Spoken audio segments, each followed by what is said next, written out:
Welcome to the Tour Corporation's Hunger for Violence Extravaganza! Tonight, we're gonna watch the Vault Hunter take on the ravenous Waddle Gobbler! But first, I'm interviewing the only tour contestant to survive a showdown with the Gobbler! Question time! How are you doing? What's your favorite color? Did you ever see that one movie about the dog that plays basketball? When did you have your first kiss? Did you ever see the sequel to the dog basketball movie where the dog went to space? And if so, which of the two do you prefer? Awesome! Another question. How did you feel about my facial hair? Thank you! How do you feel about the Vault Hunter's chances against the ravenous Waddle Goblin? Will they win? Will they die? Your thoughts!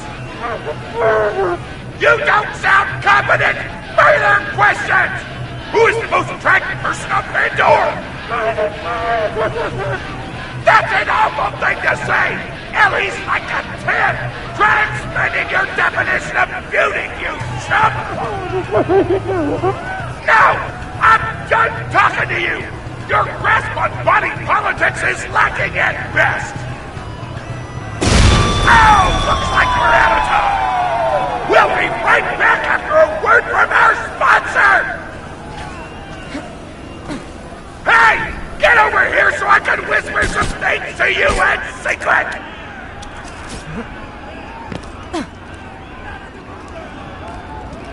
Really? The Gobbler fight is rigged. The tour board of directors made the Gobbler unbeatable, so we need all the contestants and get us a bunch of hits on the EchoNet. But I don't want you to die, because you're cool, and oh crap, I'm not whispering anymore, my bad! You gotta get into the kitchen, kill everybody, and poison the Gobbler's food. Once the poison takes effect, you can kill him. Also, I want him dead so I can eat him! He looks delicious!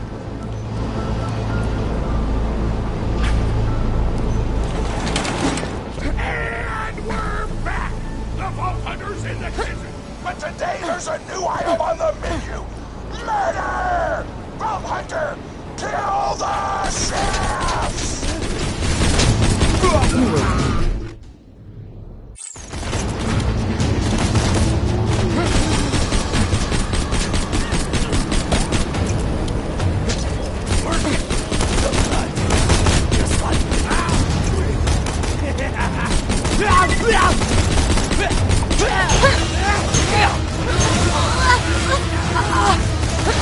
You'll regret that!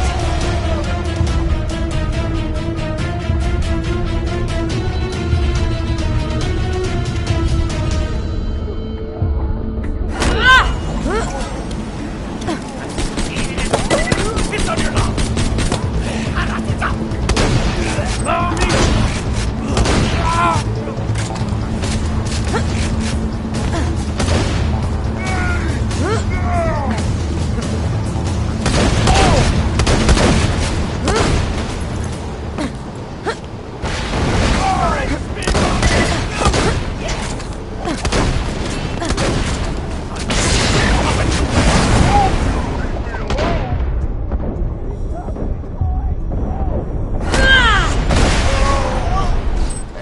Smith here, president of the Tour Corporation. You do well to ignore Torg's instructions if you wish to stay alive.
the chef's dead, we can prepare our own meal for the gobbler! Get to the freezer! Damn, that door's locked! Let me activate my remote lockpicking program! Stop looking at me! Wow! We do not allow contestants in the meat locker. Leave at once. We gotta choose some meat for the gobbler's meal. Turn on the tastiest looking scat corpses. This is totally gonna get me fired, and I don't care! You understand?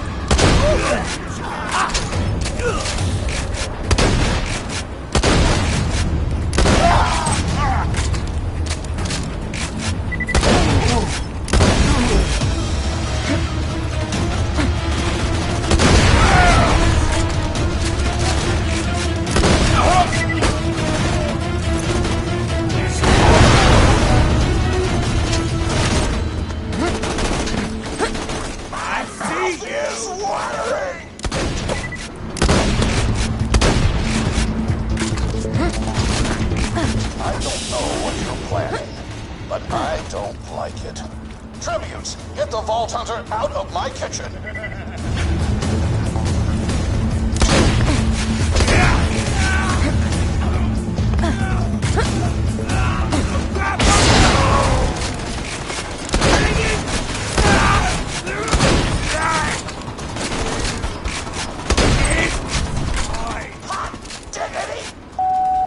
Those dudes didn't stand a chance! You almost feel bad for them, then you start laughing because you were technically acting in self-defense, so screw them! Violence doesn't solve anything, except for all the things it does!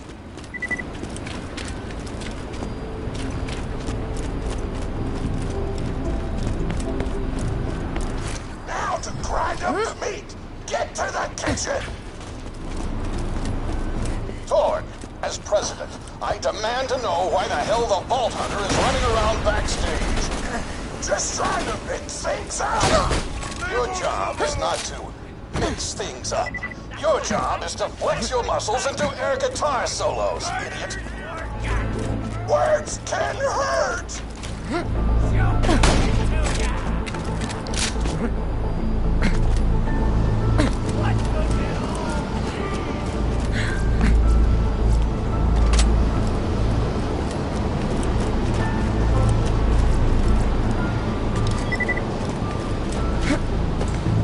Let's get a grindin'!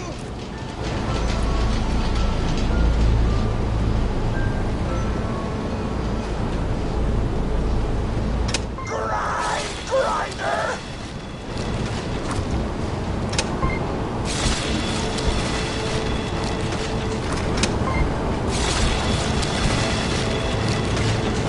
Delicious!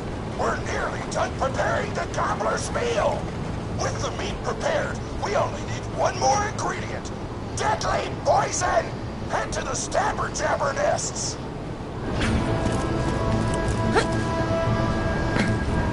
I ran out of explosives, so I'm actually going to open this door remotely without blowing it up! Psych!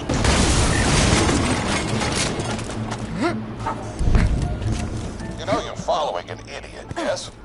Thorn created his explosive gun tech, then sold it to us for $12 and a high five. We kept him on purely for PR reasons. But you both outlived your usefulness. Tribute, kill.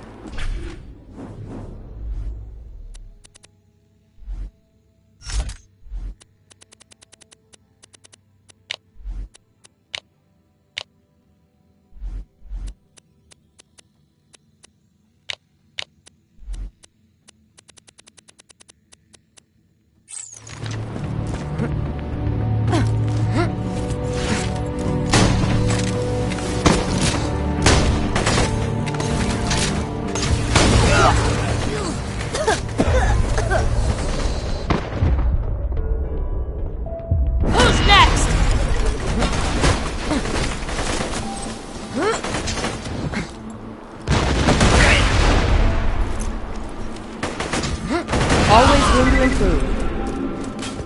When God closes a door, I blow it up! Hey, make sure to get a slag weapon on the way.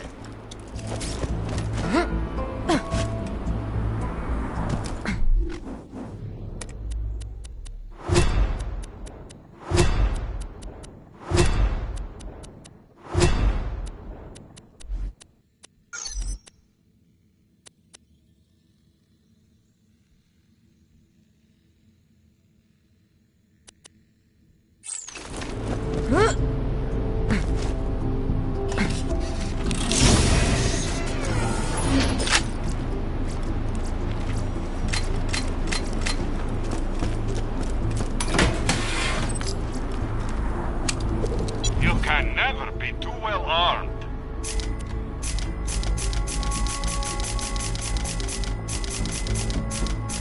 Kick back later to see my new.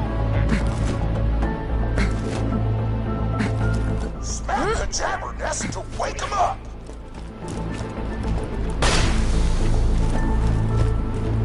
All right, now slap the jabber. Kill it before the slag wears off.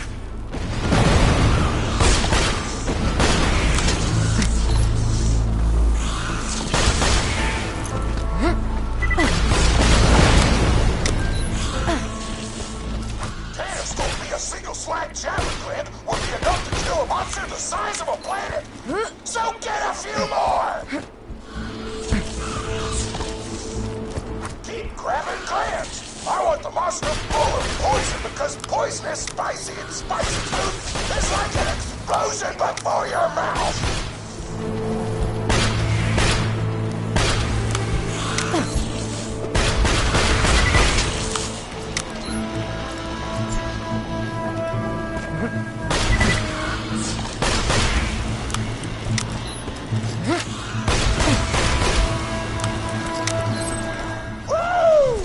You got all the glands! Now pop them into the gobbler's dinner, and you'll be ready to fight them! Why do you insist on being a moron, Torg?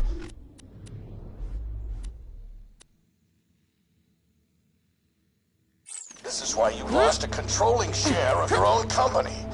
I knew I should have killed you when I had the chance.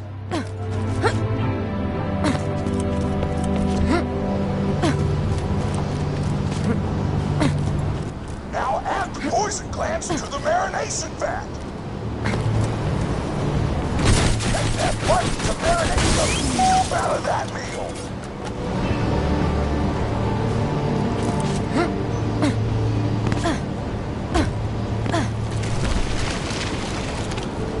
The meal's almost ready. Let's get cooking. Start the conveyor of cookery.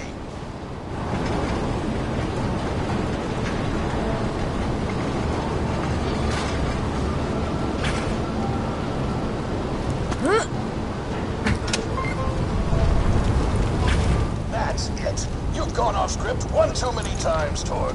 Today's meal is canceled. Chefs, shut down that oven. We can't stop now! Protect the oven! I swear by my abdominal muscles, I will eat the ravenous swallow cover! Bleed out.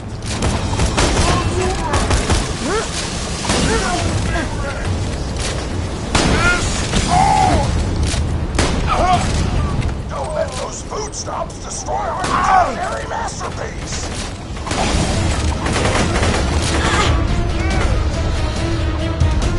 No! I want that oven shut down. I want the whole oven down. And I want Mr. Torg's head on a plate. Quest update! Turn the oven back on!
Throw flame with the power of 1,000 nuclear bombs! My mouth is watering so much you could drown a small village in my cheeks! The taste apocalypse is upon us! Thanks for the stretch. Pleasure doing. I'm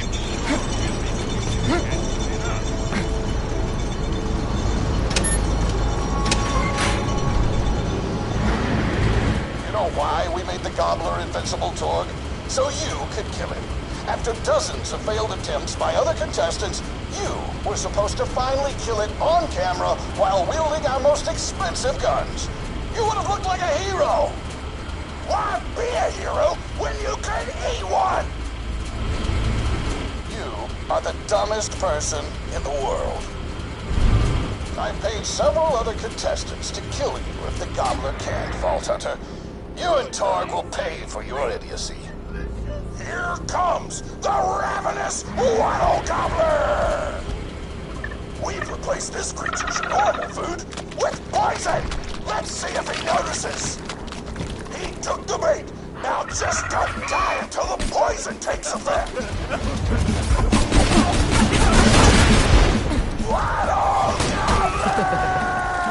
Throwing grenade! Let's do that again sometime.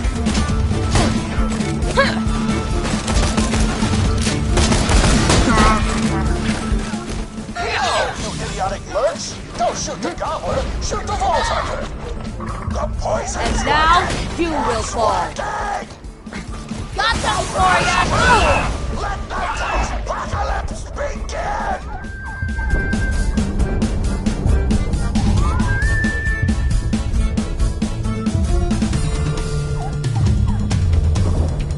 This is your last chance, Torg.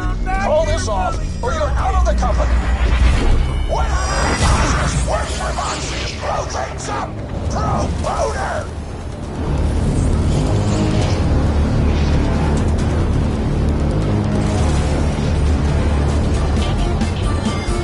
Have the courage to die.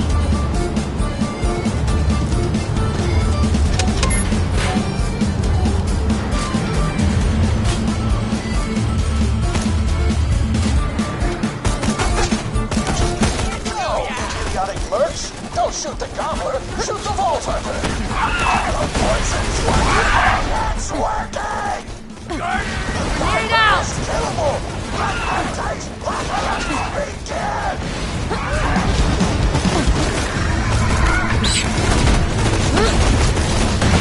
Gonna eat the out of this thing! This is your last chance call! Call this off! A direct order from your president, Torg.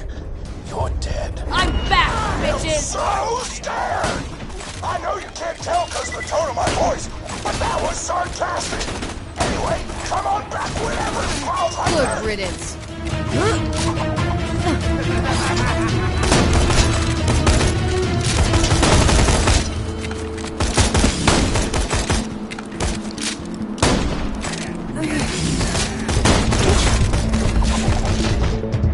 Wasn't even close!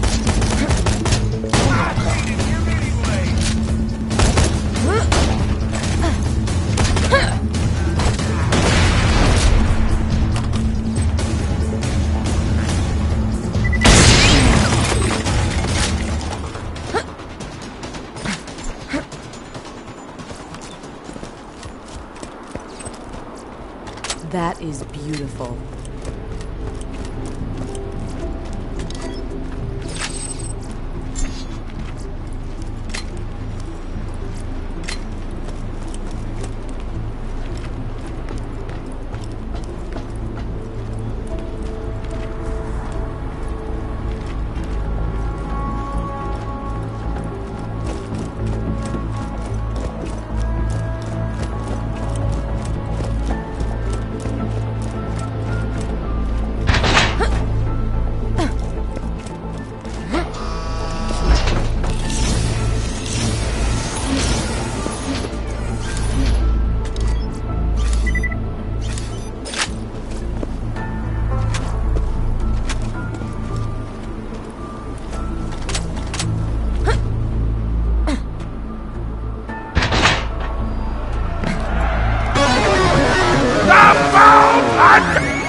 say hi to her?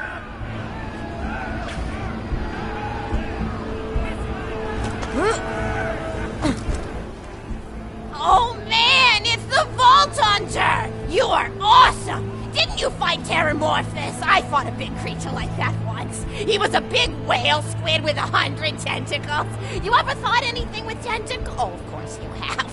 Terramorphous had tentacles, how silly of me. Now, where was I? I am so sorry. All right, the whale creature. His name was Blowhole the Apocalypse. I call him the Apocalypse for short. And he attacked my hometown of Tsunami's Edge when I was but a little girl. You ever been to Tsunami's Edge? Great town, nice beaches, great food, and the cost of living is just so low. Even being a single grandmother and working part-time at a skag meat processing factory, I was still able to provide for little Mr. Torg. We may not have been able to afford the finer things in life, like food, but we got by. After all, Mr. Torg and I didn't have anything but one another after that horrible gas leak blew up the iridium mine, killing my son and his lovely wife. From that day onward, my little Mr. Torg vowed to conquer explosions themselves in an effort to avenge his fallen parents, and... Ah, man, I forgot what I was talking about. Where was... Oh, right! The Blowhole, the Apocalypse! So anyway, I was wrestling Blowhole to the ground, and I had my bicep curled around his blueberry throat. Blueberry? Sorry, I meant to say blubbery. I've got blueberries on the brain, I guess. I grow them in my backyard. Mr. Torg helped me plant them. Thanks again for that, grandson. I love you, Grandma! Anyway, I have my bicep around his blubbery throat, and Mr. Torg starts crying because he really likes whale squids, and he doesn't want to see me hurt one. They are the princes of the ocean! So I let the whale go after giving it a punch in the eyeball so he'll remember me, and it swam away into the ocean. And then I had Mr. Torg drive me to the ice cream parlor. He got me Rocky Road, because Rocky Road's my favorite. I'm extremely partial to the way the marshmallows act like little landmines of flavor amidst the battleground of chocolate. What's your favorite flavor of ice cream? Is it pistachio? I bet it's pistachio. Oh, that reminds me! You'll never guess who I saw today! Pistachio the Amazing! He's a magician who studied under Crazy Earl, so he's got that weird mustache, you know, but I saw him make a rack hive disappear. A whole rack hive! I said to Mr. Torg, Mr. Torg, wasn't that amazing? And he said, yes, it was, Grandma. Didn't you say that, high five? You remember saying that? I remember, Grandma! And we stood in line afterward and got his autograph, and I thought I had it somewhere around here, but it's probably in the attic. I really ought to go up there and clean it out one of these days. I have so many little keepsakes up there. You're paying attention, right? Say, what's my favorite flavor of ice cream? Oh, so you are listening. How wonderful. You're an even better listener than my old pet rack, Beasto. Beasto was such a sweetie. You ever had a pet rack? If you can tame them, they are the sweetest pet you'll ever have. He used to just sit on my shoulder and bite chunks of flesh out of my neck to pass the time. I still remember the way he used to tweet. He went, tweet, tweet. It was so cute. I had a conversation with him once. I said, Mr. Beasto. He liked being called Mr. Beasto. It made him feel like an aristocrat. I said, Mr. Beasto, you're looking very cute today. And he said, oh, thank you, that's so nice. Or he tweeted in a way that made me know that's how he felt. And then he lowered his little head like he was taking a bow. It was adorable. Beasto was my third pet rack. First I had Woody. He got hit by a train. Then I had Anita. She got shot up trying to take vengeance on the train that killed Woody. And then I found Beasto making little poops on the windmill outside our house. After Mr. Torg and I wrestled her to the ground, I did a flying pile driver off a nearby tower tree. Got him straight in the spine and brought him down. We brought him in and fed him some skag steaks until he decided he loved us. I still miss Beasto sometimes. He just died of old age. Racks don't live much longer than a few years, but I treasured the time we had together. Poor Mr. Torg.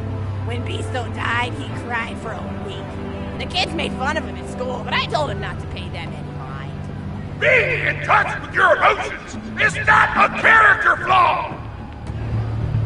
That's right, high five. Is something wrong? You look confused, Vault Hunter. Oh, you probably haven't heard anyone call Mr. Torg high five before.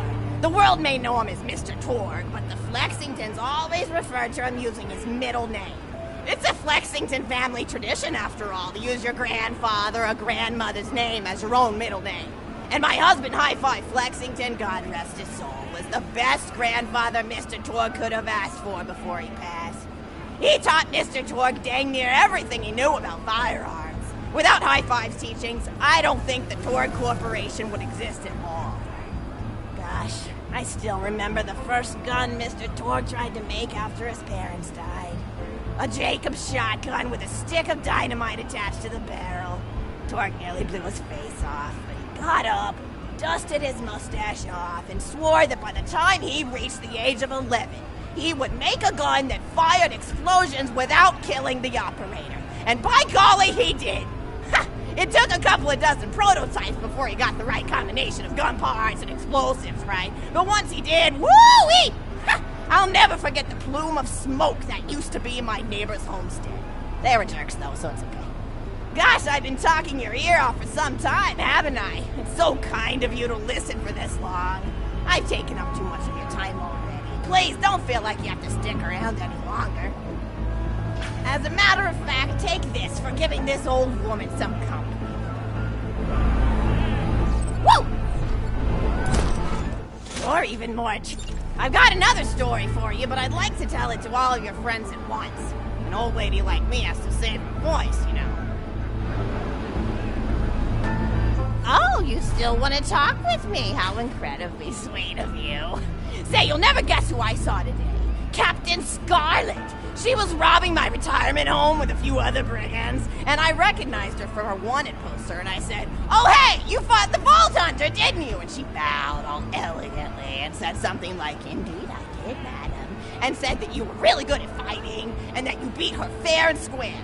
She didn't seem to harbor much of a grudge about it. Nice girl. You should think about meeting up with her again if you're not shacked up with anybody, you know? I mean, of course, you probably are. Gorgeous hunk of a Vault Hunter like you. I bet you're beating away suitors left and right. Look, you're blushing. Oh, I could just eat you up. Mr. Torg was so scared of trying to get a date for such a long time. He used to go to parties in high school and just stand in the back without talking to anybody. I am an introvert! I tried to tell him, I said, don't worry about chasing love. If you chase your dreams, then love will follow. See, that's the thing people don't get. You watch Echo films and they're just awful. They teach you that the only way to be with someone is just to pursue them over and over until they decide they like you. In reality, you know when you like someone almost immediately. You can't really convince somebody to fall in love with you. You just look like a stalker. But if you do things that you're interested in, like making guns that explode or killing mercenaries, then people will see that confidence and skill you have, and they'll be attracted to it. There's always a fine line between that kind of confidence and narcissism, you know? There's nothing worse than somebody who wants to be famous. I remember when Mr. Torg first sold his weapons tech to that board of directors, he was pretty egocentric for a while. Taking pictures of himself and posting them to the EchoNet all the time. Trying to hobnob with every celebrity that used his weapons. He came back home one day with a supermodel under each arm, and I said, "Mr. Torg, what are you doing? You've lost sight of who you are. It's been weeks since you actually created a new gun," I said. And it was true. He'd been more obsessed with being well known for doing something great than with actually doing something great. It was a dark point in my life. Thankfully, High Five listened to me and got to work on what would eventually become the Kerblaster.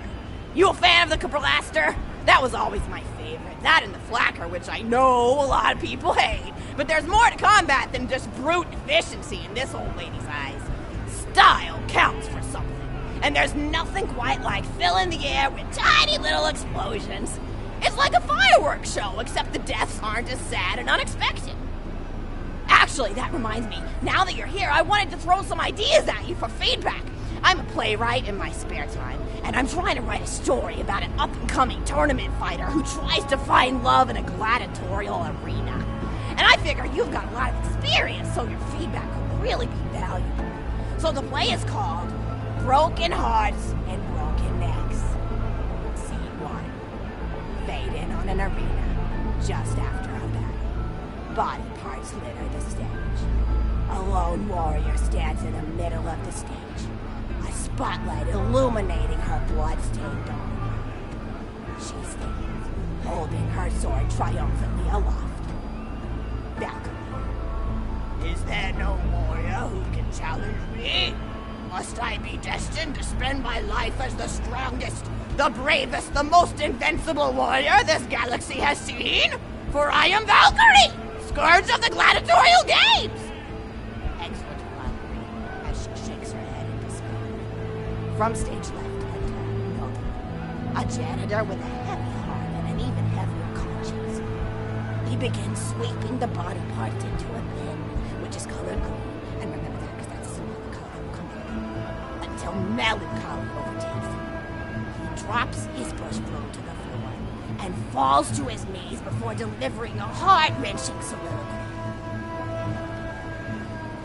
The blood cannot be washed away. Not before and not now.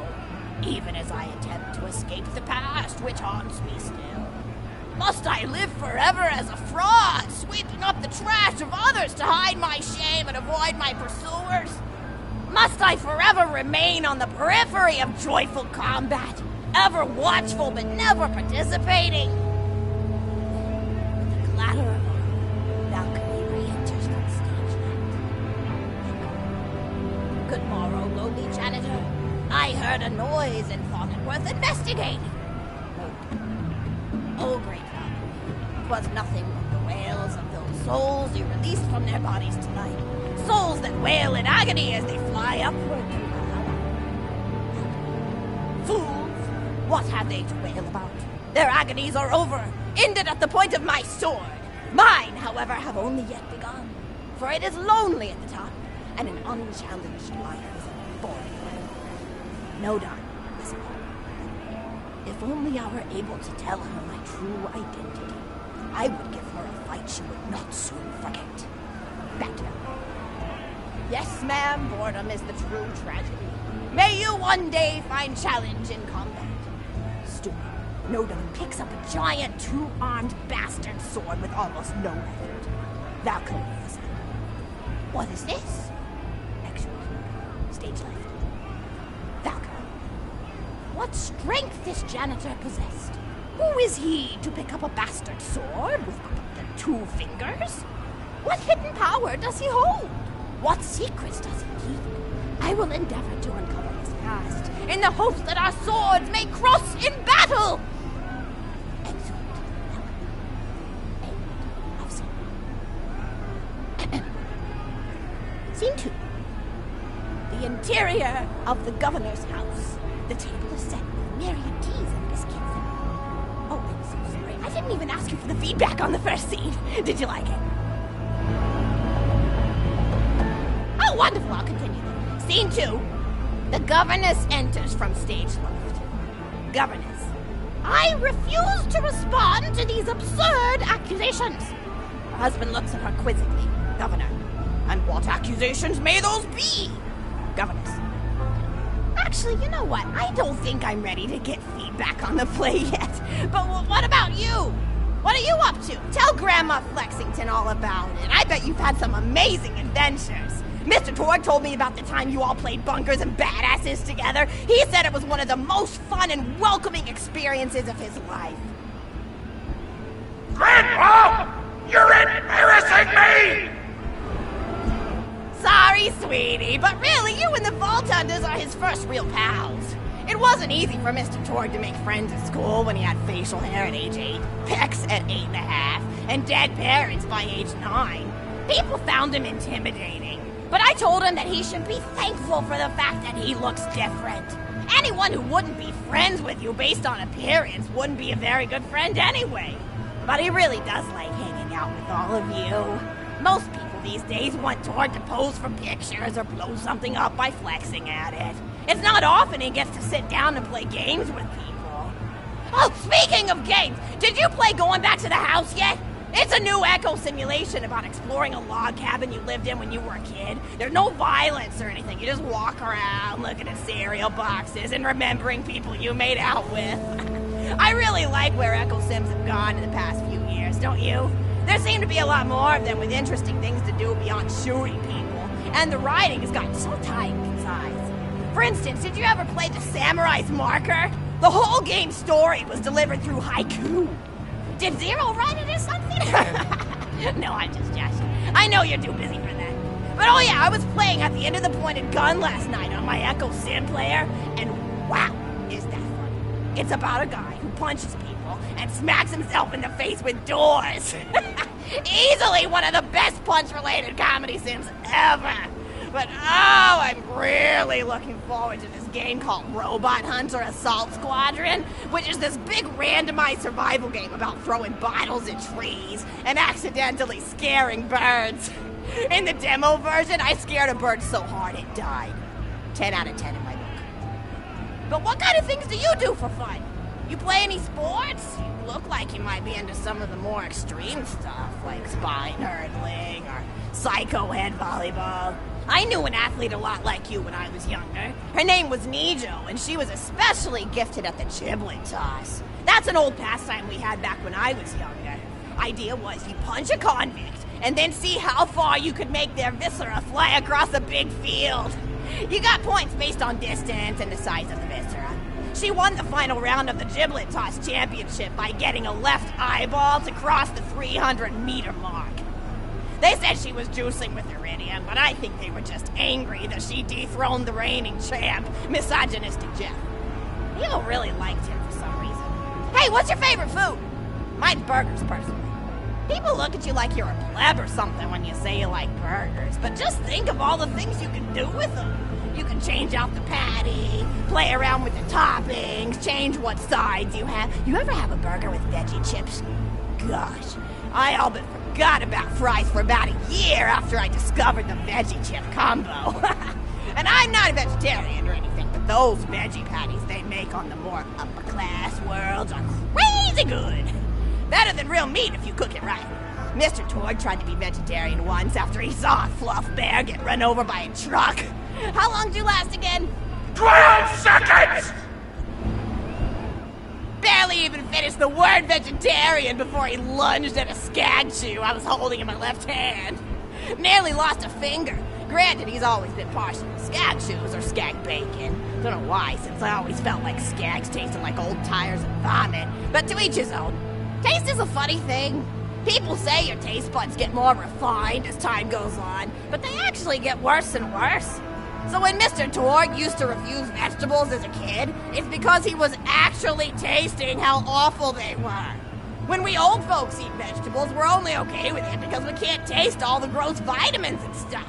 Granted, vitamins are what have kept me going for as long as I've been going. You get enough B12 in your system and you can headbutt a freight train without so much as a bruise. That reminds me, I need to get my pills ready for the rest of the week. I have one of those little metal containers split into different sections for each day. It's really helpful. And the sides are sharp enough that I can use it to ward off burglars if I need to. What else do I have to do this week? Probably head to the bazaar, pick up some frozen spider and flakes. Gotta bring my coat, though, because it gets kind of chilly in the freezer section. What else do I need? Oh, I need Schwartzman's candy drops. Gosh, those are delicious. They're so smooth and sweet. Just thinking about them, I could go for one right now, couldn't you? Do you think you could go find me one?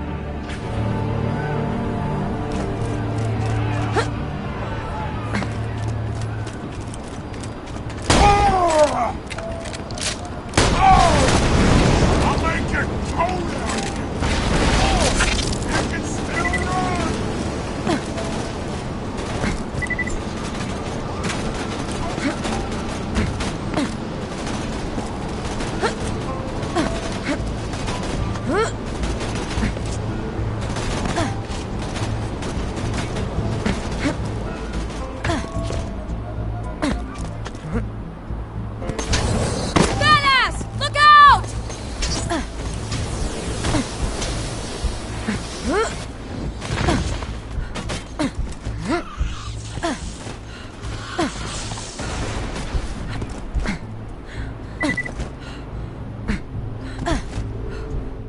Schwartzman candy drop? Grab it for me, will ya? Oh, I can taste it already.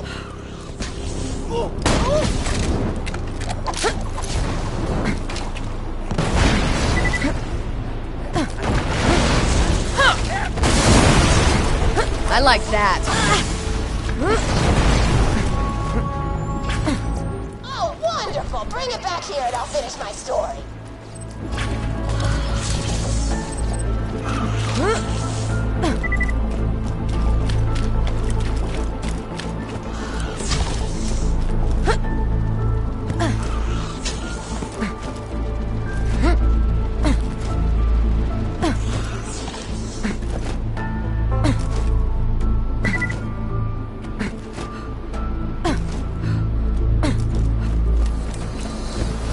Stay focused! Badass!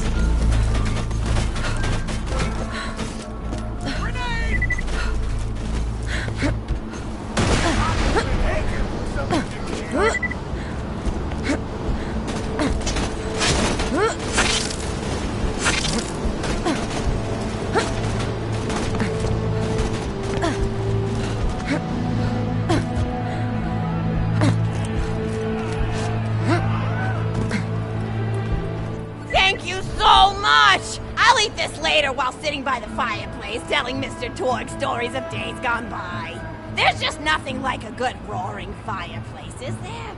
Something healing and safe. Maybe that's why our family likes explosions so much. They're basically just big fireplaces. Every explosion feels just like coming home.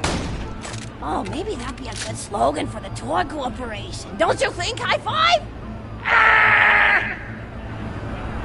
Oh, don't be silly. It's a wonderful slogan and you know it. I used to come up with slogans for a living when I was in my teens. I came up with the jingle for Professor Gunsight's Can't Miss Scopes. How'd it go again? Oh, yeah. If you try to shoot but you miss a lot, then give Professor Gunsight Scopes a shot. Ha! And then they played a gunshot sound effect and someone going, ah. It was cute. Gosh, I've been talking for a while now, haven't I? Thanks for bringing your friends to listen to an old woman ramble for a while. I can't tell you how great it is to have somebody new to talk to, especially a vault hunter. Oh, and one more thing. No, actually, that could probably make just something about vaults and the end of the universe. Anyway, here. I always spoil my friends, just like I spoil my grandson. That is lovely. Enjoy! Conversation!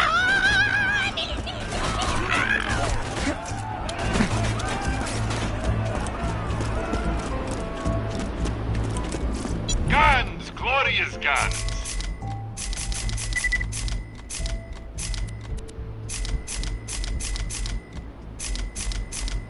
Later! Vault Hunter!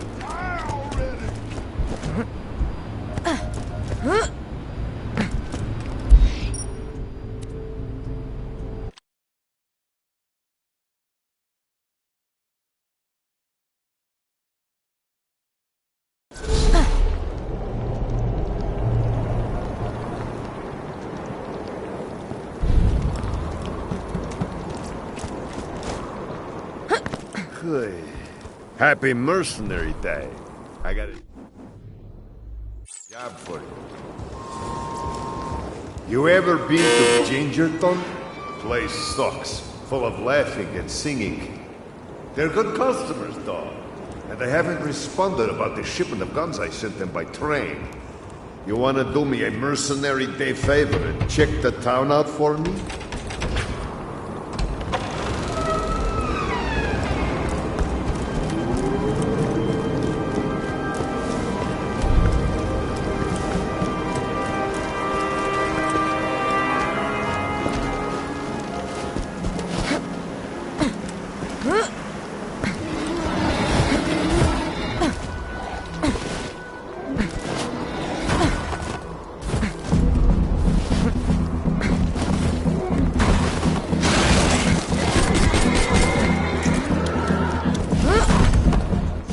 Frozen? Well, at least those slapsickles aren't singing any Mercenary Day songs now. Still, frozen customers ain't repeat customers. Check out the town furnace and see if something's wrong with it. Dahl created Mercenary Day as a promotional thing. For one day every year, all mercenary operations were free. Then the idiots of Pandora adopted it as a day of charity and giving and... just vomited in my mouth a little.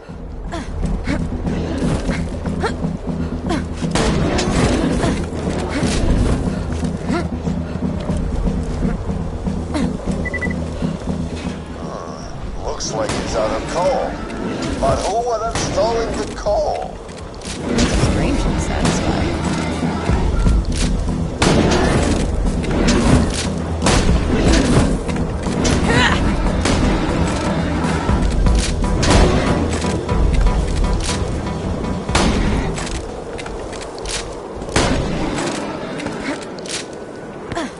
Gingerton is now my domain, warm blood. Children, get frosty. Crap! Tiny snowman!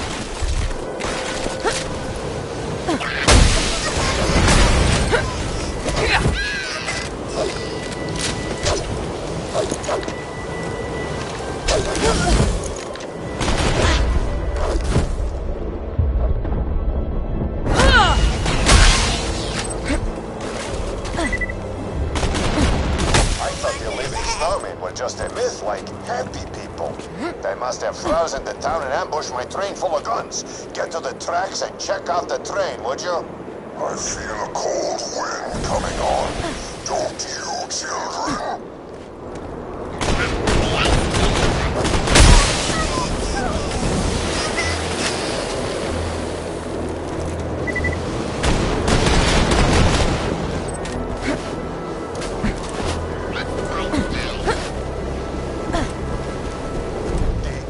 Of Gingerton bought a bunch of guns from me so they could just give them to each other as presents. Whatever. If they're so nice, how come they're frozen? Dying Checkmate. Not feeling good.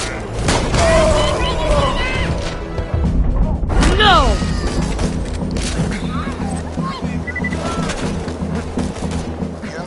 I tried to be charitable once. I gave Max everything when we were married. You know she's why I'm fat, right?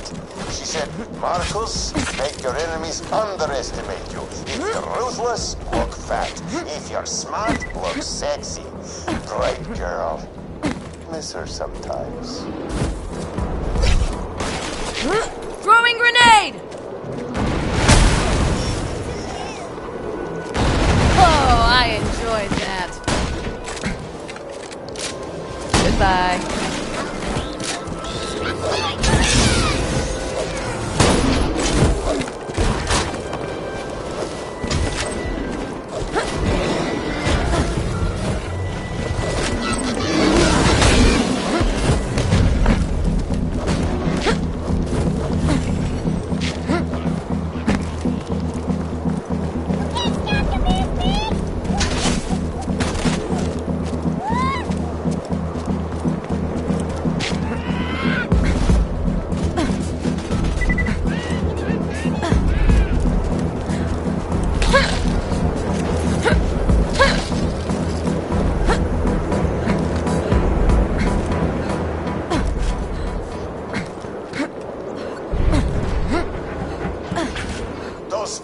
Are stealing my guns. Take them out.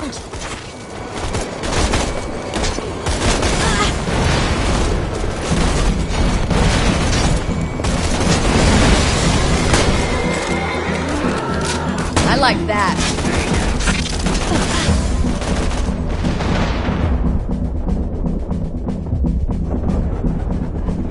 And now you will fall.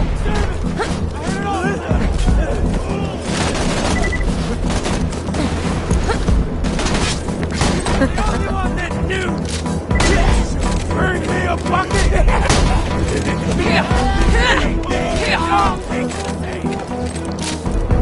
I want to see you!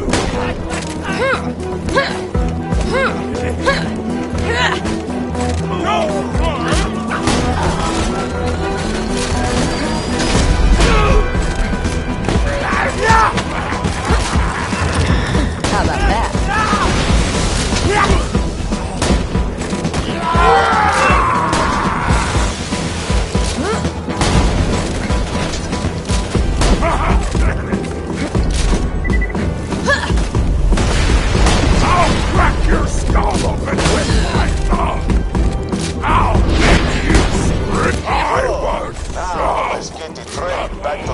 where it'll be safe. You gotta lower the bridge, but I think the gears underneath it might be frozen.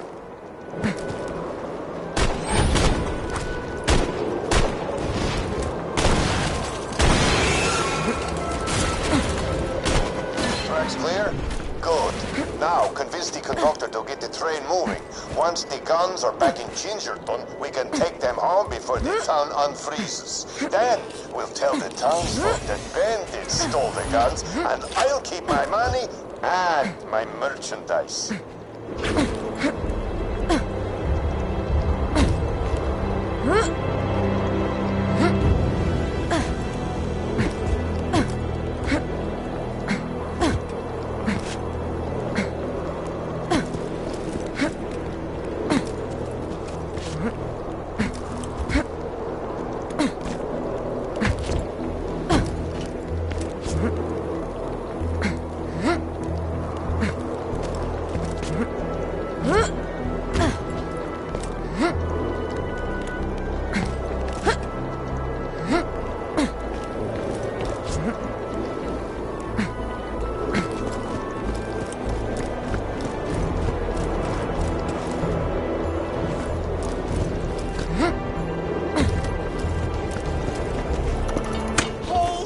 Protecting my train, doll. I can get this stuff back to Gingerton, but I'm afraid I can't go anywhere unless I got you nearby for protection. Just stay close and we'll get moving. Come on now, we gotta keep this train on schedule. Children, destroy that train and the Vault Hunter who protects it. Turn them into a frozen badassicle.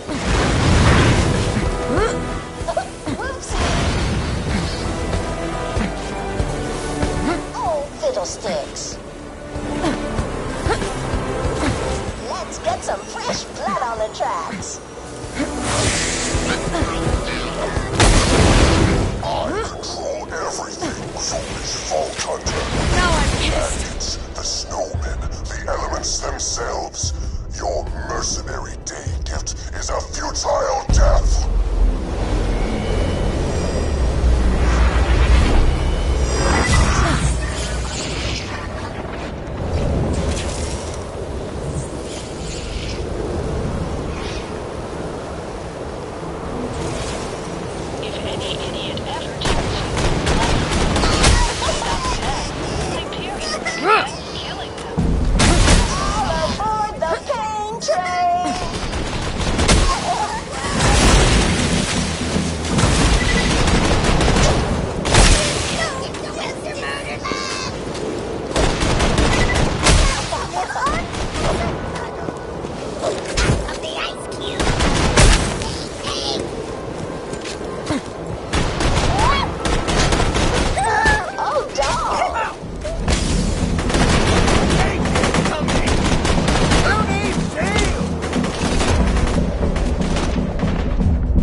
you something real nice. Dump the coal. After the ton unfreezes, we can steal my guns back and escape.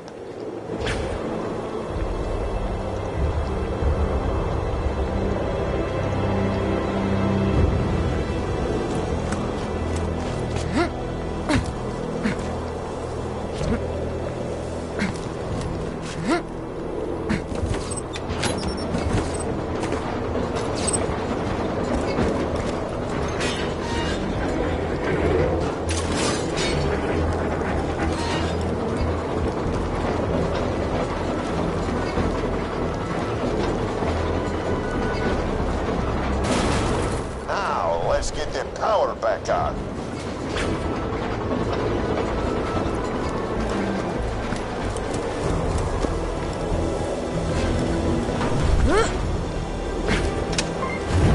All right, now let's get out of here before the townsfolk wake up. I'm alive! You saved us! Thank you, Vault Hunter. Thank you, Marcus. Crap. I guess we won't be stealing the gun shipment. Yeah, you're welcome. The giant snowman who froze our town won't take kindly to your saving us. We've nothing to pay with, but could your vault hunting friend kill him for us? Yeah, I guess. Vault Hunter, track down the giant snowman and kill him. It'll be a mercenary day gift to Gingerton.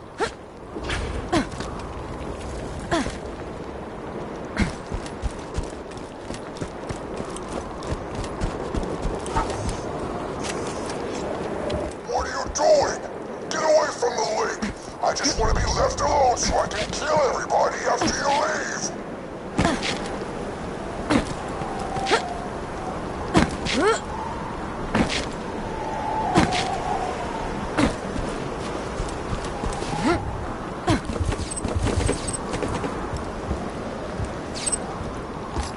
That's where the frozen behemoth sleeps. You'll need to anger him before he'll wake up. Oh, I've got it.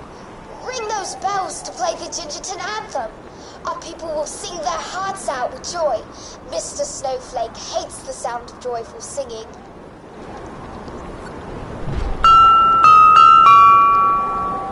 Do you hear that, snowman? You may freeze our town, but you may never freeze our hearts.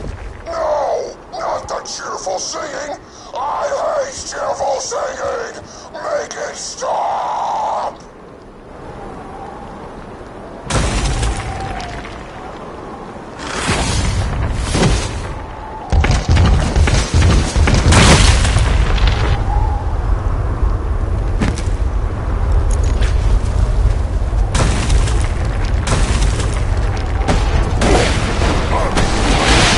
Non-religion specific.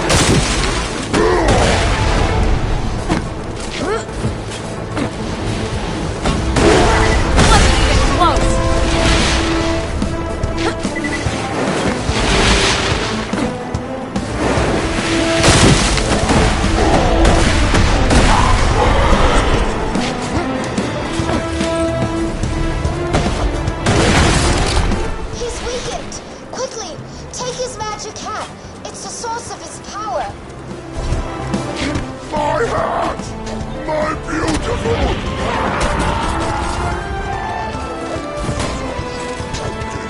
You did it! It's a mercenary day miracle. Well, I think we've all learned a little something today. Come on back and I'll give you something out of the gun shipment and the house. Yay!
fantastic.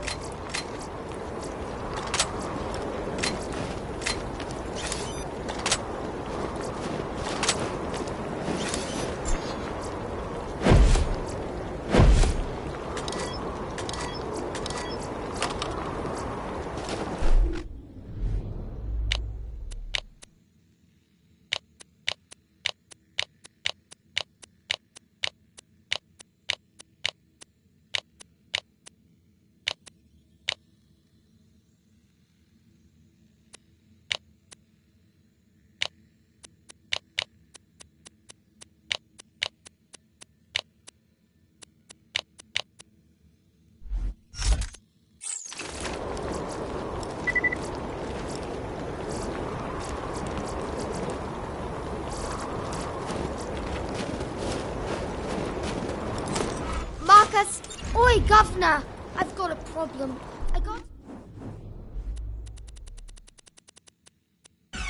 Delivered these Mercenary Day presents to the townsfolk, but me legs ain't what they was. Could you drop them off for me?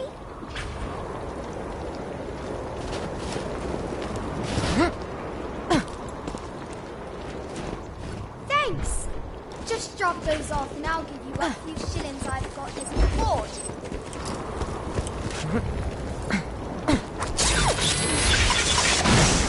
Bandit death impending. The kind-hearted folks at the Hyperion Corporation gave us these presents. Perhaps as an apology for all those nasty things Mr. Jack did.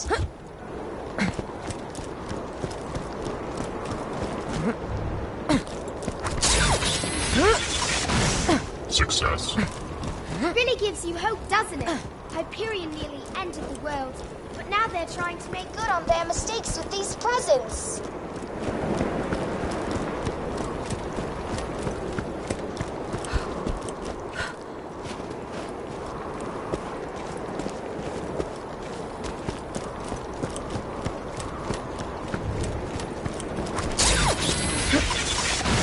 Mission success. I wonder what's inside. They look like toy robots. Perhaps they will sing songs and dance for our entertainment.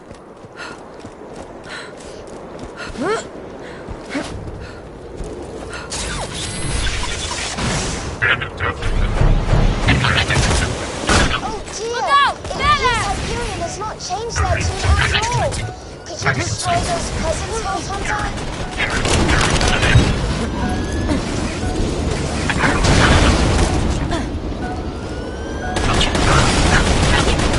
Repairs required.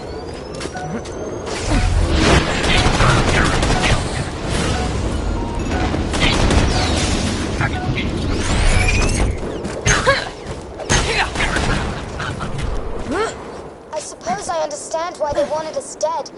Gingerton is full of X-Labs, and Hyperion was never fond of anyone who followed Brick.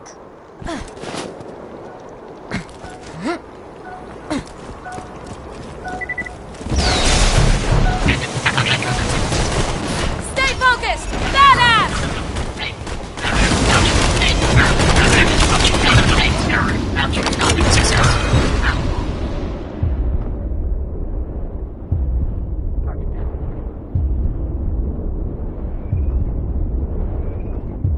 Who's next? That was satisfying, huh?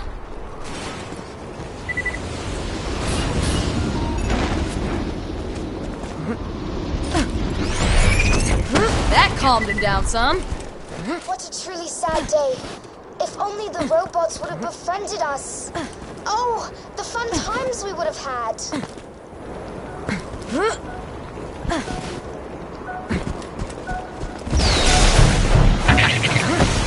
So, who's next? I just realized. You're the Vault Hunter who killed Handsome Jack. Oh, what a splendid day. Your mere presence is my Mercenary Day gift.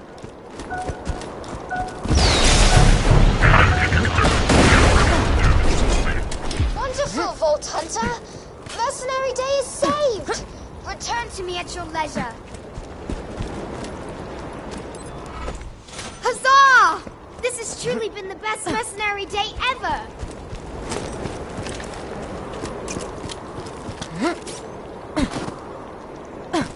He wanted me to sing my heart out. So So I snatched it from his chest. Why the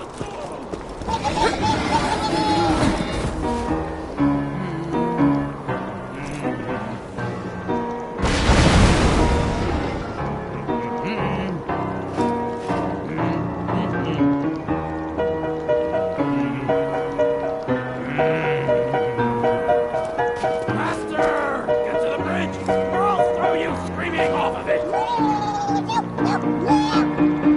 Murder music commences! This is a song from my mommy mum, singing hummy hum till you're in my tum. 3 swinging midge, all in my fridge. Teeth are rattle tatin', nice and shakin'. Soon my nasal spray will be 3 midgy fillets, warming up my tummy just like my mummy. Though who are you today tonight? Do you think my face looks alright in this light? Sometimes I think maybe I should drink, but then I feel a sudden that maybe I should summon someone to feed me that will never leave me. But then I'll be not who I say is me. But then a little bee said to me, it's better to twist and read.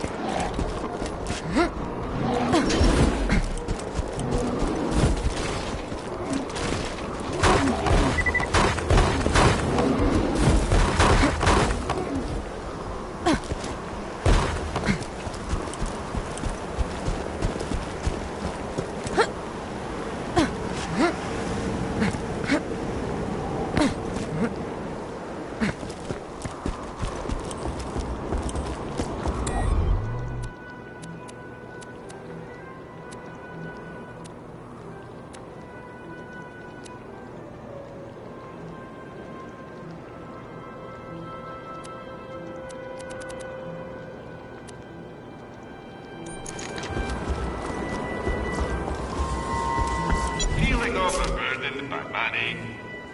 Lovely. And pleasure as always. Nothing like a good friend. Farewell, friend.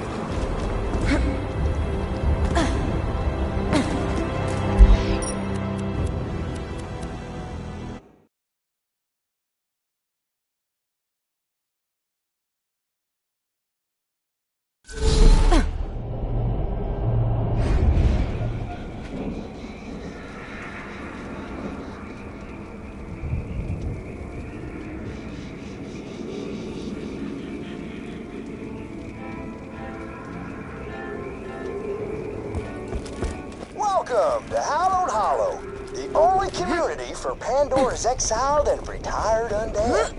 I'm the town's lookout, TK Baja. Why don't you come on and find me, would you? Just follow the sound of the blind redneck zombie's voice. Lately, a real sourpuss named the Pumpkin Kingpin's been hassling the townsfolk. They're so scared these days, they won't even step outside. Why don't you get out there and give them the old 1-2 for me?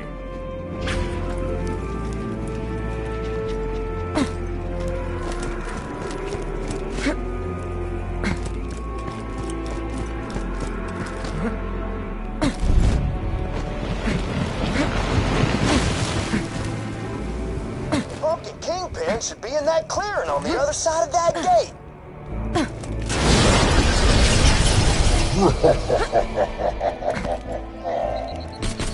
Horseradish. The Kingpin must have cast a locking spell on this gate. You're gonna need an enchanted skeleton key. Let's dig up some graves and let's find ourselves some enchanted bones, you hear? Dagnabbit. The folks buried there must have been normal type people. We're gonna need the bones of wizards to create a working skeleton key. That looks like an enchanted skeleton right there. Let's give him a wallop, and he should be a step or two closer to making a skeleton key. No! That's one of the enchanted bones you'll need. Once you find the others and make the key, you'll be able to go toe-to-toe with the Pumpkin Kingpin himself. Yeehaw!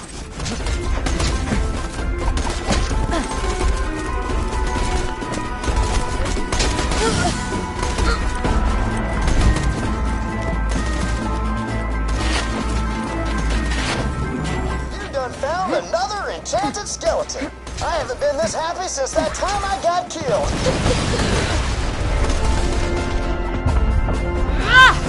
Great.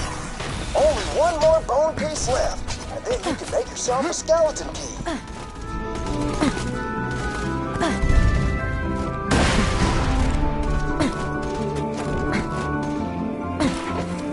Hey, you found the last enchanted skeleton.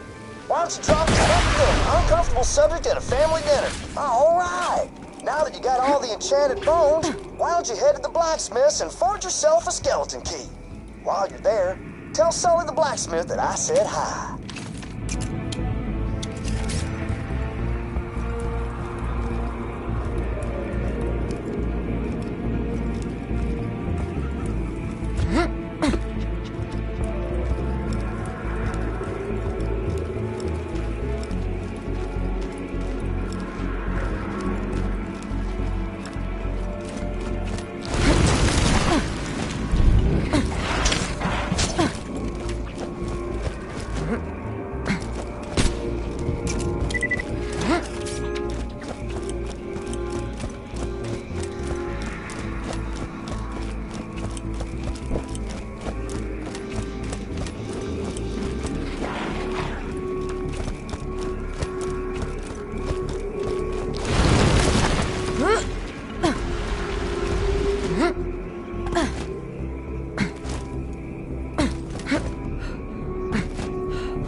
Blacksmith's hammer to make the key. Now, where could he be? Sully? Hey, Sully! You got a customer over here?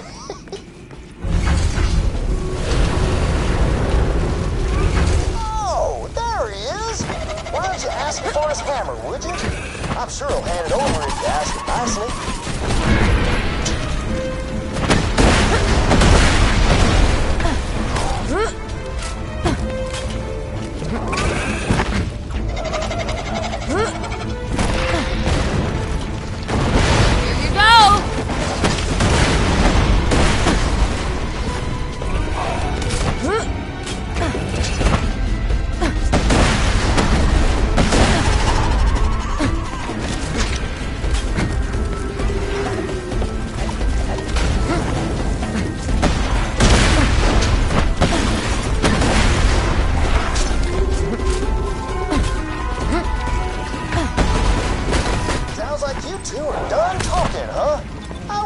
Come around.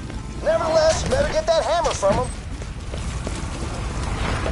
All right. Now, smack those bones together and forge yourself a skeleton key.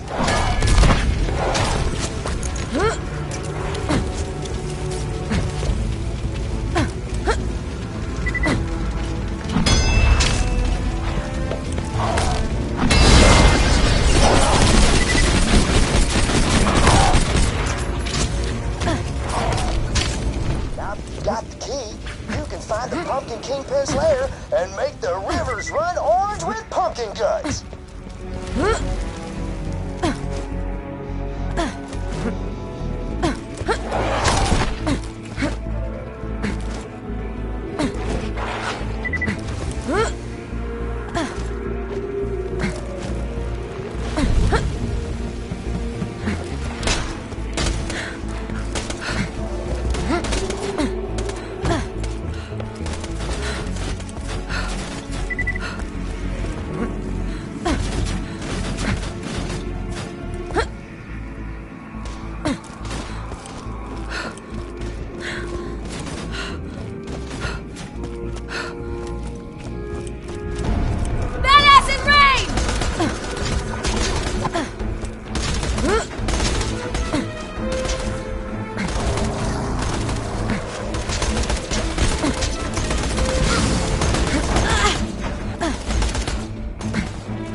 Calm down.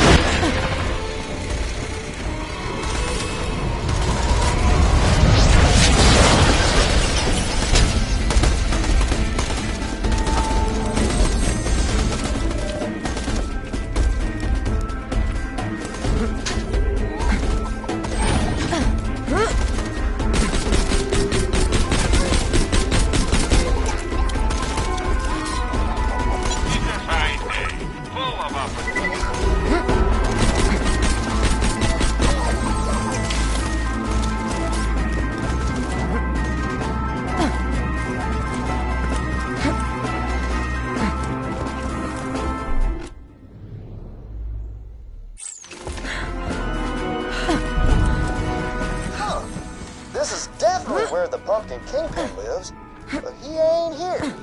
Must be sleeping underground or something. Unexpected. Oh, I bet if you flooded the area, you'd probably have to come up for air. Go on and head to the windmill.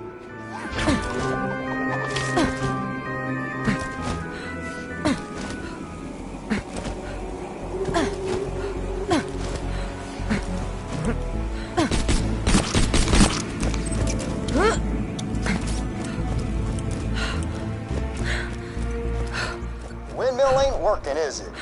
Oh, great horny toads. Must be the scrack nesting up there in the blades. Better clear them all out. I'm sorry. I bet this is frustrating for you.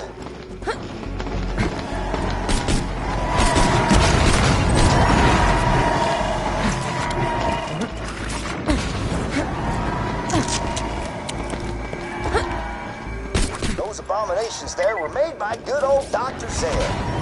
Speaking of which, have you seen Zed or Ned lately? What about Ted? Oh, wait. I'm so sorry. We ain't supposed to talk about the forbidden brother. My bad.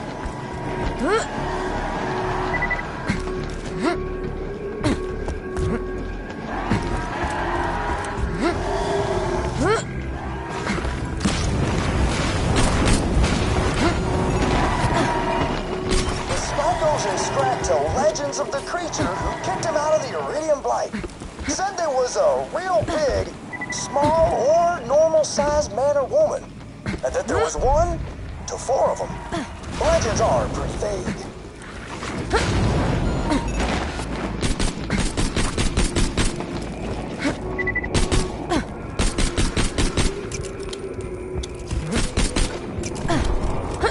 Windmill's going, so the blood's pumping, and everything's ready for a final showdown with the Pumpkin Kingpin.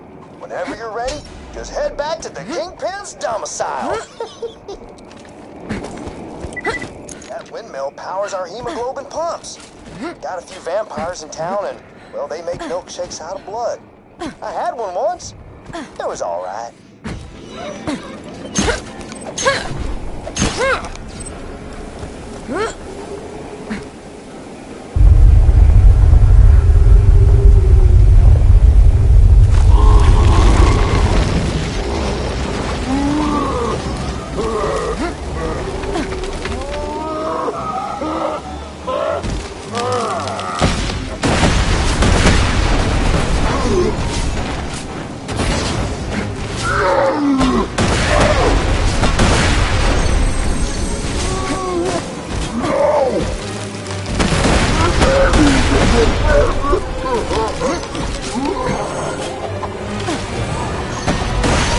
That calmed me down some.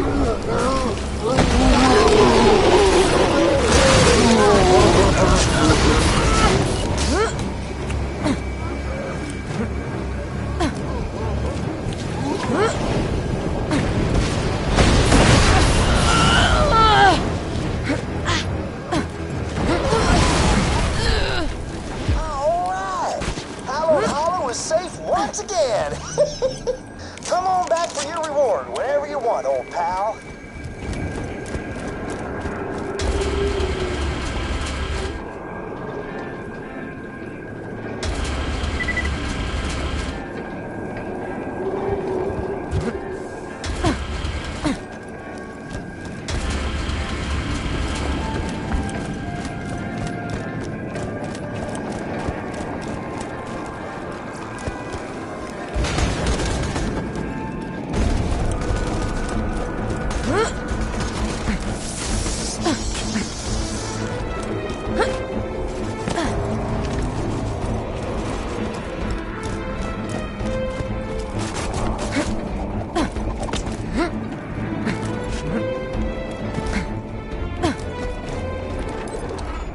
Thanks for coming up. As payment for my watchfulness, I asked the town.